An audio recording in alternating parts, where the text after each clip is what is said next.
They keep getting tripped up. I Daniel? mean, they gotta realize the marketing world is not a microwave. So you can't just throw it in something in there and think that it's just gonna hit automatically and it's gonna be something quick that you're gonna ride the wave off of. Because we even saw it with the Kendrick Lamar and Drake beef. Other artists tried to jump in that all of a sudden had beefs with Drake. None of their songs took off the way that Kendrick and was able to do and be able to do it from there because he had a calculated plan on how he was going to do that.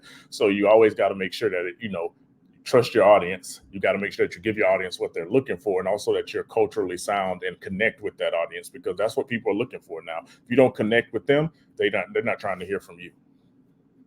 Tony? It's all about engagement. I mean, it's all, and I want to take you back a little bit.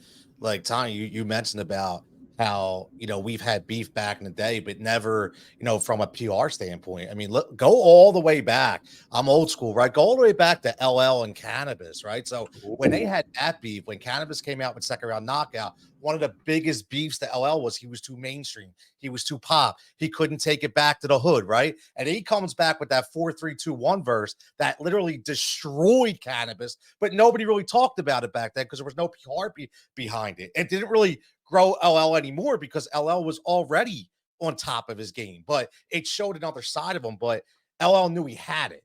So like Daniel's saying, a lot of these guys came out with other beats, but they really didn't hit. LL, he knew it was going to hit. He knew he had it. So he was just hiding it in, and he just came out. And then he comes out with 14 shots to your dome, and then he comes out with a real hardcore album. Then he goes back and shows that he could do anything. So if he, there was no PR around that, so it wasn't really mainstream, but it almost seems like the same kind of situation now where Kendrick went